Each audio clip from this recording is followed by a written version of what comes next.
Earlier today, I had a great conversation with Dr. Vicki Alger at the Independent Institute about her recent book, Failure, The Federal Miseducation of America's Children. And the book is chock full of research and argument to do with the federal involvement in education. And Dr. Alger's argument is that when you look at the increase in federal involvement in American education, we haven't really gotten that a return for our money. In fact, she kind of argues it's been a net loss. So she's going to argue in what follows that really we should do what we can to scale back, if not remove completely, the federal role, and particularly the Federal Department of Education's role in American education. So in what follows, we weren't able to get video, but we do have an audio of the conversation between Dr. Alger and I. So before I show you that, let me introduce Dr. Alger very quickly. Dr. Vicki Alger is a research fellow at the Independent Institute in Oakland, California. She holds senior fellowships at both the Fraser Institute, headquartered in Vancouver, British Columbia, and the Independent Women's Forum in Washington, D.C. Dr. Alger's research focuses on education reforms that promote a competitive education marketplace and increase parents' control over their children's education. She's the author of more than 40 education policy studies, and additionally, she served an associate producer of the documentary film Not As Good As You Think, The Myth of the Middle Class School. So in what follows, of course, Dr. Alger's making an argument that is quite controversial, whether you're for it or against it, but it gives us a lot to think about. So it gives me great pleasure to show you the conversation that Dr. Alger and I had. I hope you enjoy it. All right, Dr. Alger, thank you for joining us today. Thank you. It's my pleasure. Sure. So your book is about kind of the increased centralization, particularly at the federal level, of K-12 education and why that's potentially a problem. And I guess it's really interesting because we're coming off of the most recent election cycle with President Trump now in office. And every 4 years, it seems like this becomes a hot topic, whether to continue funding the Federal Department of Education, whether to stop funding, whether to decrease funding. So as briefly as you can, why is this issue such a hotbed, and why does it just keep popping up every so many years we hear about this? Well, I think it's interesting that the question of the U.S. Department of Education's involvement in children's classrooms really hasn't reached such a feverish pitch since the Reagan era. And I think what's happened is we were made sort of promises that, everyone generally could be on board about. But the real opposition back in 1979, when the question of whether or not to even have a U.S. Department of Education was being debated in earnest, and then starting in May 1980, when the department was up and running, was, really does D.C. know best? And the arguments for Department of Education basically boil down to three things. We were promised it would get higher student achievement. We were promised that there would be better administration of federal education programs in D.C. And number three, we were promised that any efforts by a U.S. Department of Education would supplement, not supplant, efforts at the state and local level. Well, flash forward almost 37 years ahead to today, and none of those promises have come to fruition. On the contrary, rather than acting as a partner with the states, the U.S. Department of Education has increasingly been the boss, and we've seen this through the No Child Left Behind era from about 2002 to 2009, and we've certainly seen it with the Common Core era, which was ushered in under President Obama. So we're seeing D.C.'s tentacles reaching out all the way into children's classrooms, micromanaging standards, curriculum, and allowing all sorts of politicization and ideologies under the banner of education to get into our children's classrooms. And that's where parents have had enough. Had the U.S. Department of Education, stayed within its stated bounds and not overreach so much, I don't think we would have such outcry from parents and states that we do today. So I think we've reached a real tipping point of federal overreach. And that's why we're seeing the increasing calls to just get rid of the U.S. Department of Education from both sides of the aisle, by the way. So I think it was really interesting because in your book you point out a fact that probably not a lot of people know, that first of all in the national constitution that we have, there's no mention of any federal involvement in education. So it was pretty clear the founders didn't intend the federal government to be involved. But you also mentioned that a lot of state constitutions, when they were originally created, didn't really say anything about even a centralized state role for education, really until kind of remarkably recently. It's surprising when you look at those. So in order to kind of understand the federal role and how it got to the federal level, if you could kind of explain how the states and then the federal government first even really got involved, because especially at the federal level, it doesn't seem like there was really provision for the federal government to get involved. So if you can explain kind of roughly how the state and the federal government got involved in this. Oh, absolutely. As you rightly point out, the word education doesn't appear once in our U.S. Constitution. That was always supposed to be a matter for the states to decide. And what the states had been doing originally was they left it up to parents and local communities to decide how children were educated. And it's very interesting when we look at the early period of our republic, several of our presidents, Jefferson, Washington, Madison, all wanted a very limited federal role at the higher education level, giving federal lands or federal monies to expand higher education. And as ardent as those presidents and others favored support for education, through D.C., each one of those presidents said, we believe it's a great idea. However, we cannot move forward with it until Congress votes to amend the Constitution, because Congress doesn't have authority. The federal government has no authority. That sort of constitutional morality, as it were, prevailed up until around the Civil War era, when the arguments change and we just can't trust the states to handle anything. We can't trust parents. So this is how we have to have a federal partnership with the states came into being. At the state level, what was going on, we saw the rise of progressive education theories.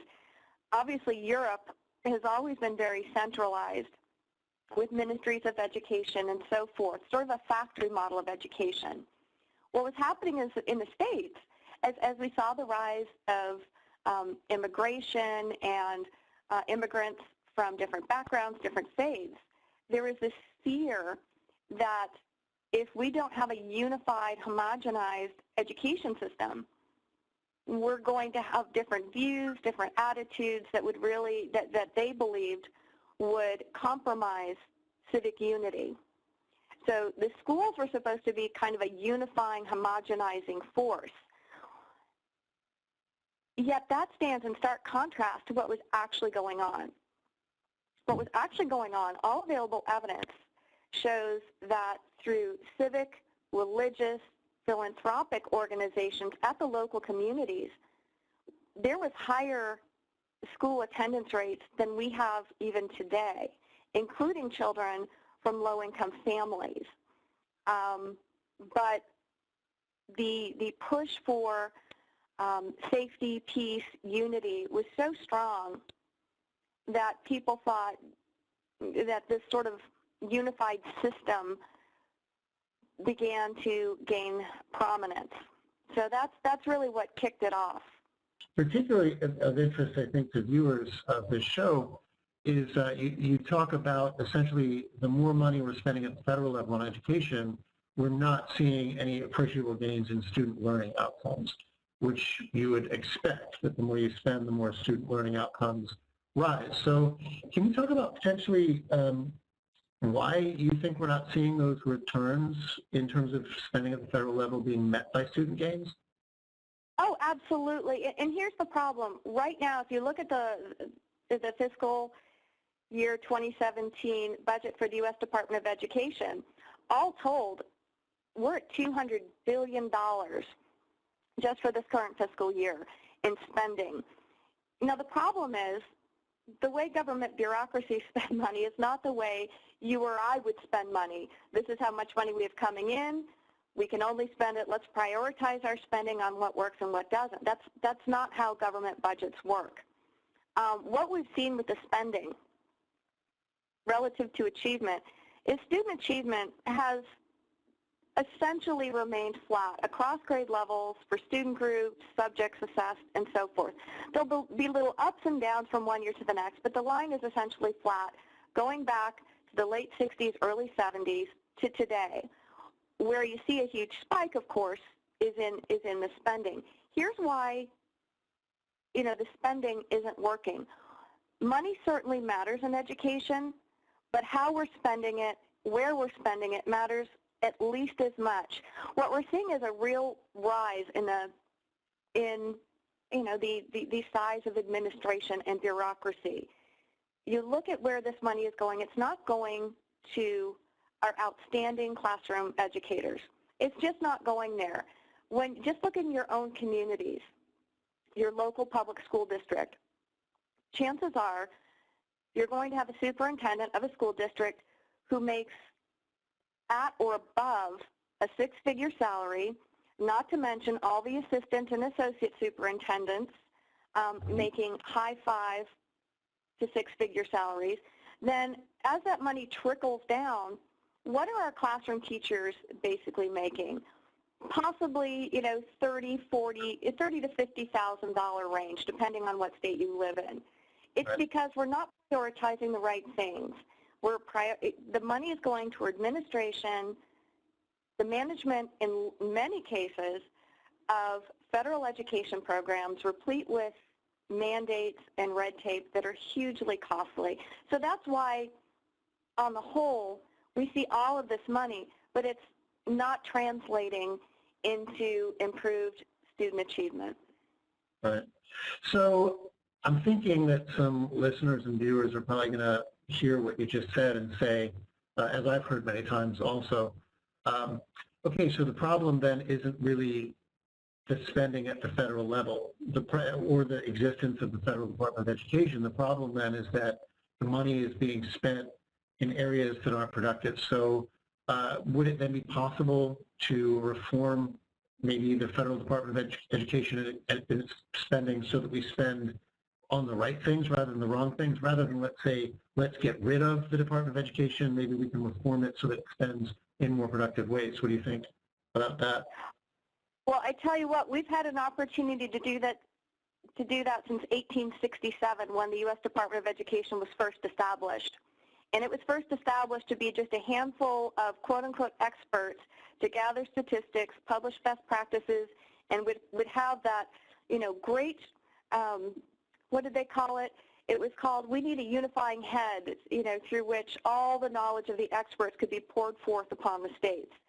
So it's not being done because one of the biggest critiques of having a U.S. Department of Education, whether we're talking about its true origin, which was back in 1867, or when the debate was renewed in the late 70s, was this is just going to be a department, that's full of politics and people's, special interest groups and politicians' agendas.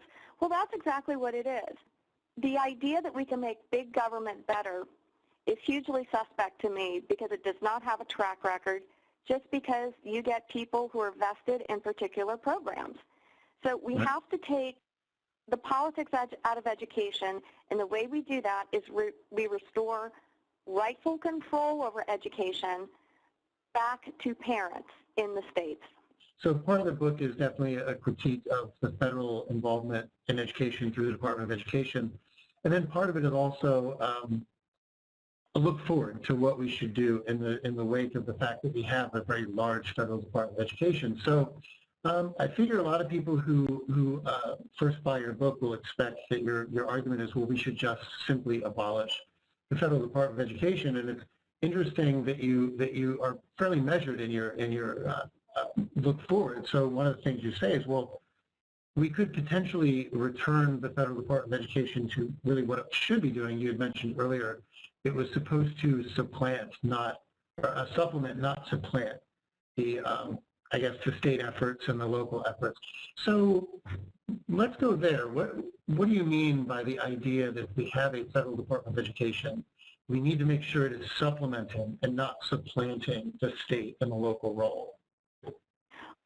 I need to be clear on where I stand on that. Looking at the history, I think going into this book and doing the research, I wanted to see if there was a way that there could be some kind of partnership. Mm-hmm. And the more I got into the history, the more I got into the empirical track record, I don't believe it's possible, and I think that gets down to the very nature of bureaucracies. Bureaucracies have to justify their existence. And let's look at just the history of the money. The federal government, for every $1 we taxpayers in the states send to D.C., we maybe get back 10 cents for education programs. But the mandate and the requirements are so much more expensive than that. So I no longer believe that it is possible to have a partnership with the U.S. Department of Education. So then the next question is, okay, so if it might not be possible to actually get the Federal Department of Education back to a more supplementary role, what is the next step? And you seem to favor certain mechanisms of school choice. In particular, I think educational savings accounts, especially you being in Arizona, where educational savings accounts are being implemented at a larger scale than a lot of other states. So can you talk about kind of what options you would rather see if we don't have a Federal Department of Education? How should we be kind of structuring an education system then? Absolutely. And the first thing I'd like to talk about is, there are a lot of people out there who are frustrated with the Department of Education, but it's like, okay, how do we practically do that? So I'd like to talk about, before I get into, the various choice options, how do you dismantle a bureaucracy of, more than 20 offices, 4,600 employees, and a $200 billion budget? Sure. Well, the thing we have to realize is right now, if you talk to any state superintendent of public instruction, off the record, I don't know how many would be confident about going on the record with this, you talk to them and they'll tell you off the record as much as 90% or more of their staff in the state education departments are dedicated just to dealing with federal programs. So one thing I would like your audience to be aware of is that we already have the infrastructure in place in the states right now to take over management of federal programs. And if I were to boil down how we dismantle the Department of Education, we can basically do it in 2 steps. The first step is we get rid of all the non-program offices and associated personnel. We basically shutter up the physical building of the U.S. Department of Education. That step alone, without touching a single program, would result in a savings to taxpayers of $14 billion. Now, the way to deal with program is, as I said, there's already infrastructure in place in the states to oversee federal U.S. Department of Education programs. All you do, and these programs last between 1 to 5 years generally. Tell you what, we just roll it back to the states. Let the states handle it. So rather than sending our share of money to D.C. to prop up what is basically a very expensive pass-through, you keep that money in the states, and as these programs formally administered by the U.S. Department of Education come up for expiration, let taxpayers in the states vote it up or down. Would that then be instituted at the state level? So if there's a program that certain states like, and let's say, I don't know, 15 or 20 of the states actually like that sort of program, would you then see that program administered at the state level, or would the states potentially cooperate with each other and kind of operate jointly, or how could that work? It would be handled all in the states. Right. It would be, if states wanted to form some sort of association. I guess they could. But all of these programs could be handled at the state level. So you could have a situation where, 15 states think a program is great and they want to keep it. The rest of the states say, no, we don't need it. And so they don't support it with their state tax dollars. Let's then talk about what then. So now these programs, let's say, are at the state level. You are, it sounds like, a big proponent of choice programs. So we're talking maybe voucher systems, or we're talking educational savings accounts. So can you talk about kind of the what you see as the benefits of some of these programs? Because again, these programs meet with a lot of resistance. Well, it depends on where you are, and it's so exciting today because we see such a variety of parental choice programs. A related question that I get very frequently is, well, President Ronald Reagan was out there screaming about, let's get rid of President Carter's bureaucratic boondoggle. If President Reagan couldn't do it, what's to say we could do it now? One of the things I like to point out is the alternatives to a centralized command and control education governance system was exactly what President Reagan was saying. President Reagan was out there preaching publicly funded voucher scholarships. And I'm going to be very precise in my language. Voucher scholarships for K-12 are no different than Pell Grants for higher ed. So I don't have heartburn over voucher scholarships for K-12 students like some people do. Another version of parental choice that Reagan was talking about were tax credit scholarships. These are privately funded scholarships for students who want to attend private schools. The latest advance in I would say educational choice generally are, as you mentioned, education savings accounts. In a nutshell, what those 5 states now have them, essentially how they work is parents, for whatever reason, do not prefer a public, district, or charter education for their child, simply sign a contract, promise not to enroll their children in a public school for the next year, and the state deposits at least 90% of what it would have sent to the district or charter school into that child's education savings account instead. Right. How that works, and how that works is, let's for easy math say it's $12,000 that child would be getting. The state would only deposit $4,000 to start off with. Parents have essentially a dedicated use debit card, and they go out with that dedicated use debit card, pay for private schools, tutors, testing, online courses, online curricula, language, to help students who are maybe English is not their first language. And then at the end of each quarter, parents submit expense receipts, sort of like you or I or anyone else out there have to submit receipts for reimbursement when we travel for work.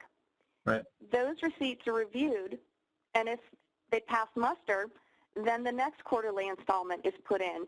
So students get an education that is tailor-made by the ones who know and love them best, namely their parents, and the tax-paying public gets real accountability in real time to make sure those funds aren't misspent, because every state with an education savings account has a zero tolerance for misspending.